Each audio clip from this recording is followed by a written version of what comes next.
Hi అండి. ఈ వీడియోలో బీరకాయ పచ్చడి సింపుల్ అండ్ టేస్టీగా ఎలా చేయాలో తెలుసుకుందాం.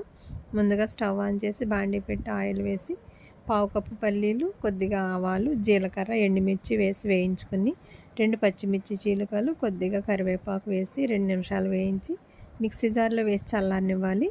దీనిలో కొన్ని వెల్లుల్లి రెబ్బలు, తగినంత సాల్ట్ వేసి పక్కన పెట్టుకోవాలి.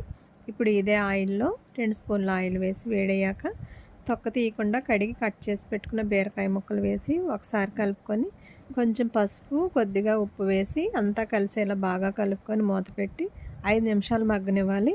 ఇప్పుడు దీనిలో చింతపండు, టమాటా వేసి బాగా కలిపి మూత పెట్టి ముక్క మెత్తబడే వరకు మగ్గనిచ్చి స్టవ్ ఆఫ్ చేసుకొని చల్లారిన తర్వాత మిక్సీ జార్లో వేసుకొని కచ్చాపచ్చాగా గ్రైండ్ చేసుకుంటే కమ్మని బీరకాయ పచ్చడి రెడీ అయిపోతుందండి.